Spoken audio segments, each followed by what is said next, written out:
अच्छा, एक सिचुएशन सोचिए। हम्म, आप किसी पहाड़ी सड़क पर हैं, हम्म, घुमावदार रास्ता है, हम्म, और आपके आगे एक बड़ा सा ट्रक अपनी ही धीमी रफ्तार में चल रहा है, हम्म। और आपके मन में बस एक ही सवाल है, क्या मैं ओवरटेक कर सकता हूँ? और ये फैसला सिर्फ हिम्मत का नहीं होता। नहीं, बिल्कुल नहीं। ये विज्ञान का है। हम्म, मतलब किसी मोड़ पर या चढ़ाई पर हम्म, हम ये तय कैसे करते हैं कि आगे बढ़ना सेफ है या नहीं? बिल्कुल। और ये फैसला हमें अक्सर कुछ ही सेकंड्स में लेना पड़ता है, लेकिन हमारे उस एक फैसले के पीछे सड़क बनाने वाले इंजीनियरों की, आप कह सकती हैं, महीनों और सालों की मेहनत और कैलकुलेशंस छिपी होती हैं। अच्छा। वो ये पक्का करते हैं कि आपको सोचने और एक्शन लेने के लिए वो जरूरी दूरी दिखे। इसी को साइड डिस्टेंस कहते हैं। हाँ, इसी को तकनीकी भाषा में साइड डिस्टेंस कहते हैं। ये वो जरूरी विजिबिलिटी है जो एक ड्राइवर को सड़क पर साफ-साफ मिलनी ही चाहिए, ताकि वो गाड़ी को या तो रोक सके। या सुरक्षित रूप से ओवरटेक कर सके। तो आज हम सड़क के डिजाइन में छिपी इन्हीं अदृश्य रेखाओं को समझने की कोशिश करेंगे कि ये गणनाएं कैसे हमारी सुरक्षा करती हैं, और क्यों गाड़ी रोकने के लिए जो दूरी चाहिए और किसी को ओवरटेक करने के लिए जो दूरी चाहिए, उनमें इतना ज्यादा फर्क होता है।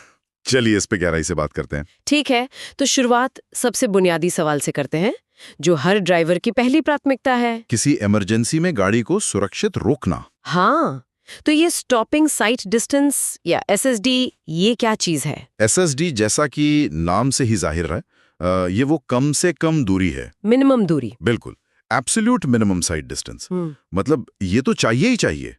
ये वो दूरी है जो गाड़ी की डिजाइन स्पीड पर चलते हुए किसी ड्राइवर को चाहिए, ताकि वो रास्ते में आई किसी अचानक रुकावट को देखकर बिना टकराए गाड़ी को पूरी तरह रोक सके। हाँ। अगर किसी मोड़ पर इससे कम दूरी दिख रही है, तो मतलब वो सड़क डिजाइन के हिसाब से सेफ नहीं है। सुनने में तो काफी सीधा लगता है कि खतरा देखो और ब्रेक लगा दो, पर मुझे यकीन है कि इसका हिसाब किताब इतना आसान नहीं होगा। नहीं, बिल्कुल नहीं। सिर्फ गाड़ी की स्पीड ही तो सब कुछ नहीं होगी, है ना? नहीं, यहीं पर इंजीनियरिंग और इंसानी मनोविज्ञान एक साथ आते हैं। एसएसटी की जो कैलकुलेशंस हैं, उसे दो मुख्य हिस्सों में बांटा गया है। ओके। पहला हिस्सा है लैग डिस्टेंस और दूसरा है ब्रेकिंग डिस्टेंस। लैग डिस्टेंस और ब्रेकिंग डिस्टेंस। हाँ, लैग डिस्टेंस वो दूरी है जो आपका दिमाग एक्शन लेने में लगाता है, और ब्रेकिंग डिस्टेंस वो दूरी है जो आपकी गाड़ी रुकने में लगाती है। अच्छा, तो लैग डिस्टेंस एक तरह से दिमागी खेल है और ब्रेकिंग डिस्टेंस पूरी तरह से फिजिक्स का। चलिए इस दिमागी खेल को थोड़ा और समझते हैं। ये लैग डिस्टेंस क्या है? लैग डिस्टेंस वो दूरी है जो गाड़ी उस वक्त में तय कर लेती है जब ड्राइवर किसी खतरे को देखता है, उसे समझता है और फिर ब्रेक पर पैर रखता है। मतलब सोचने समझने के टाइम में भी गाड़ी तो चली रही है। बिल्कुल। और इसके पीछे एक बहुत ही दिलचस्प थ्योरी काम करती है। अच्छा, जिसे PIEV थ्योरी कहते हैं। PIEV। PIEV ये क्या है? ये 4 शब्दों के पहले अक्षर है।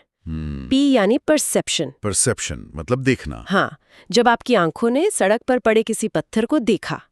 फिर आता है I यानी इंटेलेक्शन। इंटेलेक्शन समझना। बिल्कुल, जब आपके दिमाग ने समझा कि अरे ये पत्थर बड़ा है, गाड़ी टकरा सकती है, मुझे ब्रेक लगाना होगा। मतलब ये सिर्फ देखने का आधा सेकंड नहीं है, ये तो एक पूरी दिमागी फिल्म है जो चल रही है। हाँ, और फिर आता है E यानी इमोशन। इमोशन। इसमें इमोशन कहाँ से आ गया? जब उस सिचुएशन को समझकर आपको डर या घबराहट या हैरानी महसूस होती है, वो एड्रेनलिन का हल्का सा जर्क। हाँ। और आखिर में V यानी वॉल्यूशन। वॉल्यूशन यानी फैसला लेना। फैसला लेना और उस पर अमल करना। जब दिमाग शरीर को आदेश देता है कि अब ब्रेक लगाओ, और आपका पैर असल में ब्रेक पैडल पर जाता है। वाह। तो इस पूरी दिमागी प्रक्रिया के लिए इंडियन रोड कांग्रेस यानी IRC के मानकों के हिसाब से एक स्टैंडर्ड रिएक्शन टाइम 2.5 सेकंड माना जाता है। 2.5 सेकंड सुनने में तो बहुत कम लगता है, लेकिन जब आप 80 किलोमीटर प्रति घंटे की रफ्तार से चल रहे हो, तो इन 2.5 सेकंड में आपकी गाड़ी मेरे ख्याल से 55 मीटर से ज्यादा आगे बढ़ जाती है। एकदम सही कैलकुलेशन है। मतलब ब्रेक पर पैर रखने से पहले ही आप आधी फुटबॉल फील्ड जितनी दूरी तय कर चुके होते हैं। बिल्कुल, और यही है लैग डिस्टेंस। समझा। अब आते हैं दूसरे हिस्से पर, ब्रेकिंग डिस्टेंस। हाँ। ये ब्रेक लगाने के बाद गाड़ी के पूरी तरह रुकने तक तय की गई दूरी है, और ये कई चीजों पर निर्भर करती है। जैसे कि गाड़ी की स्पीड। स्पीड तो है ही, साथ में सड़क और टायर के बीच का घर्षण यानी फ्रिक्शन, और ब्रेक की अपनी क्षमता जिसे ब्रेकिंग एफिशिएंसी कहते हैं। तो यहाँ पे टायर की क्वालिटी और सड़क का गीला या सूखा होना बहुत मायने रखता होगा। बहुत ज्यादा। आप सोचिए गीली सड़क पर फ्रिक्शन कितना कम हो जाता है। हाँ, ब्रेकिंग डिस्टेंस तो बहुत ज्यादा बढ़ जाता होगा। नाटकीय रूप से बढ़ सकता है। और इसके अलावा एक और बड़ा फैक्टर है, सड़क की ढलान। मतलब ग्रेडियंट। जी, ग्रेडियंट। अगर आप चढ़ाई पर गाड़ी रोक रहे हैं तो गुरुत्वाकर्षण मतलब ग्रेविटी आपकी मदद करती है और गाड़ी जल्दी रुकती है। तो एसएसडी कम हो जाएगी। हाँ। और अगर ढलान पर हुए तो तब तो ये ग्रेविटी दुश्मन बन जाती है। एकदम सही कहा। ढलान पर ग्रेविटी गाड़ी को और आगे धकेलती है, जिससे ब्रेकिंग डिस्टेंस बढ़ जाता है और आपको गाड़ी रोकने के लिए ज्यादा जगह चाहिए होती है। इसीलिए पहाड़ी इलाकों में ढलान वाले मोड़ों को ज्यादा खुला और चौड़ा बनाया जाता है शायद। बिल्कुल। ये सब पीआईवी थियरी और इन फिजिक्स के नियमों का ही नतीजा है। ये दिखाता है कि एक इंजीनियर को सिर्फ कंक्रीट ही नहीं, इंसान के दिमाग और उसके बर्ताव को भी समझना पड़ता है। ठीक है, तो गाड़ी को किसी इमरजेंसी में रोकने का साइंस तो समझ आया। ये एक तरह का डिफेंसिव मूव है। अपनी जान बचाने का खेल। लेकिन ड्राइविंग में एक ऑफेंसिव मूव भी होता है, ओवरटेक करना। और शायद सबसे खतरनाक भी। मुझे तो लगता है कि ज्यादातर बड़े हादसे इसी एक फैसले में चूक होने से होते हैं। यहाँ तो सिर्फ अपनी गाड़ी नहीं बल्कि 3 गाड़ियों की सुरक्षा दांव पर होती है। सही कहा। तो इसका हिसाब किताब तो यकीनन और भी पेचीदा होगा। बहुत ज्यादा पेचीदा। ओवरटेकिंग के लिए जो साइड डिस्टेंस चाहिए उसे कहते हैं ओएसडी, यानी ओवरटेकिंग साइड डिस्टेंस। ओएसडी। ये वो कम से कम दूरी है जो एक ड्राइवर को चाहिए ताकि वो अपने आगे चल रही धीमी गाड़ी को सामने से आ रहे ट्रैफिक से बिना टकराए सुरक्षित रूप से ओवरटेक कर सके। और जैसा आपने कहा, ये कोई अचानक होने वाली घटना नहीं है, ये एक सोचा समझा एक्शन है। तो जाहिर है इसकी गणना एसएसटी से अलग होगी। क्या क्या बदल जाता है इसमें? इसमें कई बड़े अंतर हैं। पहला तो है ऑब्जेक्ट की ऊंचाई का। ऑब्जेक्ट की ऊंचाई? हाँ, एसएसडी में हम ये मानकर चलते हैं कि सड़क पर कोई छोटी रुकावट हो सकती है, लगभग 0.15 मीटर्स, यानी करीब 6 इंच ऊंची कोई चीज। बिल्कुल। लेकिन ओएसडी में हमारा ऑब्जेक्ट सामने वाली गाड़ी होती है, जिसकी ऊंचाई हम 1.2 मीटर मानते हैं, जो कि मोटे तौर पर ड्राइवर की आंखों की ऊंचाई के बराबर हुई। सही। और रिएक्शन टाइम का क्या? एसएसडी में तो खतरा अचानक आता है तो 2.5 सेकंड लगते हैं, पर ओवरटेक करने का फैसला तो हम पहले से मन में बना रहे होते हैं। बिल्कुल। आप कुछ देर धीमी गाड़ी के पीछे चलते हैं, मौके का इंतजार करते हैं। हाँ। इसलिए ओवरटेकिंग के लिए रिएक्शन टाइम कम माना जाता है, सिर्फ 2 सेकंड। लेकिन असली जटिलता, असली कॉम्प्लेक्सिटी आती है इसमें शामिल गाड़ियों की संख्या से। 3 गाड़ियां। हाँ, एक जो ओवरटेक कर रही है, दूसरी जिसे ओवरटेक किया जा रहा है, और तीसरी जो सामने से आ रही है। अच्छा, अब कहानी में असली मोड़ आता है। तो इस 3 गाड़ियों के डांस को कैसे समझा जा सकता है? इसे समझने के लिए पूरी प्रक्रिया को 3 दूरियों में बांटा गया है, D1, D2 और D3। D1, D2, D3। Okay. D1 वो दूरी है जो आपकी गाड़ी 2 सेकंड के रिएक्शन टाइम में तय करती है, जब आप धीमी गाड़ी के पीछे उसकी स्पीड पर चल रहे हैं और ओवरटेक करने का फैसला ले रहे हैं। मतलब ये वो वक्त है जब आप मन में हिसाब लगा रहे हैं कि अब निकलना सही है। एग्जैक्टली। फिर आता है D2। ये सबसे क्रूशियल हिस्सा है। ये वो दूरी है जो आपकी गाड़ी असल में ओवरटेक करने के दौरान तय करती है। अपनी लेन से निकलकर? हाँ, अपनी लेन से निकलकर, धीमी गाड़ी को पार करके और सामने से आ रही गाड़ी से एक सुरक्षित दूरी रखते हुए वापस अपनी लेन में आने तक।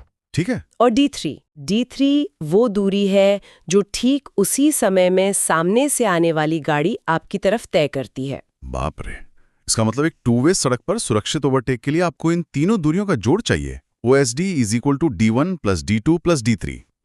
आपको न सिर्फ अपनी गाड़ी के लिए जगह चाहिए, बल्कि सामने वाले के लिए भी जगह छोड़नी होगी। बिल्कुल सही। और इसमें सबसे मजेदार बात यह है कि 1 वे सड़कों या एक्सप्रेसवे पर यह समीकरण पूरी तरह बदल जाता है। कैसे? वहां सामने से कोई ट्रैफिक नहीं आता, इसलिए D3 की जरूरत ही नहीं पड़ती। ओह, राइट। वहां OSD सिर्फ D1 + D2 के बराबर होती है, जो काफी कम होती है। तभी 1 वे सड़कों पर ओवरटेक करना इतना आसान और सेफ महसूस होता है, क्योंकि सबसे बड़ा खतरा यानी D3 समीकरण से ही बाहर है। तो इन सब का असल मतलब क्या हुआ? OSD के लिए तो काफी लंबी, सीधी और साफ सड़क चाहिए होगी। बहुत लंबी। स्रोत बताते हैं कि सिर्फ 40 किलोमीटर प्रति घंटे की धीमी रफ्तार पर भी एक सुरक्षित ओवरटेक के लिए आपको करीब 165 मीटर की खाली सड़क चाहिए। इसे ऐसे समझिए, ये लगभग 1.5 फुटबॉल मैदान जितनी दूरी है। और अगर आपकी स्पीड 80 किलोमीटर प्रति घंटा है तो ये 470 मीटर तक पहुंच जाती है, यानी लगभग आधा किलोमीटर। हाँ, अब आप सोचिए, क्या हर सड़क पर हर जगह इतनी खाली दूरी देना संभव है? नामुमकिन है, खासकर हमारे देश में जहाँ सड़कें अक्सर घुमावदार होती हैं या ट्रैफिक ज्यादा होता है। शहरों में तो बिल्कुल मुमकिन नहीं है। तो क्या ये ओएसडी की गणना सिर्फ इंजीनियरिंग की किताबों के लिए है? असल दुनिया में इसका हल क्या है? नहीं, इसका हल है, और यही सबसे बड़ी व्यावहारिक चुनौती है। इसका हल है ओवरटेकिंग जोन बनाना। Overtaking zones? हाँ, ये सड़क के वो हिस्से होते हैं जहां इंजीनियर जानबूझकर आपको ओवरटेक करने के लिए जरूरी और सुरक्षित साइड डिस्टेंस मुहैया कराते हैं। ये वो डेडिकेटेड हिस्से हैं जहां ओवरटेकिंग की इजाजत होती है। अच्छा, तो ये वो हिस्से हैं जहां सड़क को जानबूझकर ऐसा डिजाइन किया जाता है कि ड्राइवर्स को पास करने का सुरक्षित मौका मिले। इनकी लंबाई कितनी रखी जाती है? 5 गुना ओएसटी और न्यूनतम लंबाई 3 गुना ओएसटी होनी ही चाहिए। इतना ज्यादा क्यों? ताकि ड्राइवरों को ओवरटेक करने का भरपूर मौका और समय मिल सके, किसी को भी जल्दबाजी में कोई खतरनाक फैसला न लेना पड़े। लेकिन क्या ये जोन असल में काम करते हैं? कई बार ड्राइवर जोन खत्म होने से ठीक पहले घबराहट में ओवरटेक करने की कोशिश करते हैं, जो और भी खतरनाक हो सकता है। हाँ। क्या डिजाइन में इस तरह के ह्यूमन बिहेवियर को भी ध्यान में रखा जाता है? ये एक बहुत जरूरी सवाल है, और हाँ, रखा जाता है। इसीलिए ड्राइवरों को मानसिक रूप से तैयार करने के लिए साइन बोर्ड्स का इस्तेमाल होता है। अच्छा, वो साइन बोर्ड्स। हाँ, ओवरटेकिंग जोन शुरू होने से ठीक 1 ओएसडी की दूरी पहले ही एक साइन बोर्ड लगा दिया जाता है जो बताता है कि ओवरटेकिंग जोन अहेड। और खत्म होने से पहले इसी तरह जोन खत्म होने से एक ओएसटी पहले एक और साइन बोर्ड होता है जो चेतावनी देता है कि एंड ऑफ ओवरटेकिंग जोन। ये एक तरह से ड्राइवरों को सिग्नल देता है कि अगर ओवरटेक करना है तो अभी कर लो, या फिर अब अपना इरादा छोड़ दो। समझ गया। और अगर पहाड़ी इलाकों या बहुत घुमावदार सड़कों पर ऐसे लंबे ओवरटेकिंग जोन बनाना भी संभव ना हो तो क्या वहां ओवरटेक करना पूरी तरह से मना होता है? ऐसी जगहों के लिए एक कह सकते हैं समझौता या बीच का रास्ता निकाला जाता है। अच्छा, जिसे इंटरमीडिएट साइड डिस्टेंस या आईएसडी कहते हैं। ये एक तरह का जुगाड़ है, but an engineered one. Intermediate sight distance.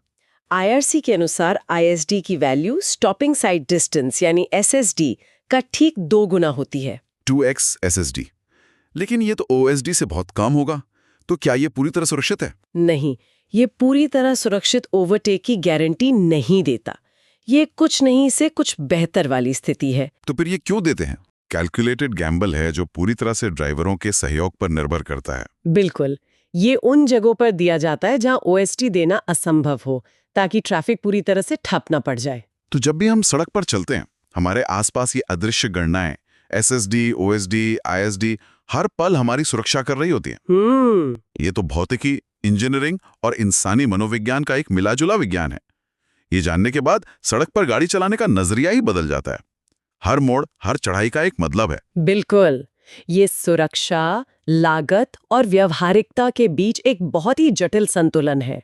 एक साधारण सी दिखने वाली सड़क के डिजाइन के पीछे जबरदस्त इंजीनियरिंग और दूरदर्शिता छिपी होती है, जिसमें ड्राइवर के 2.5 सेकंड की दिमागी प्रक्रिया से लेकर सड़क के 1 डिग्री के झुकाव तक हर छोटी बड़ी चीज का ध्यान रखा जाता है।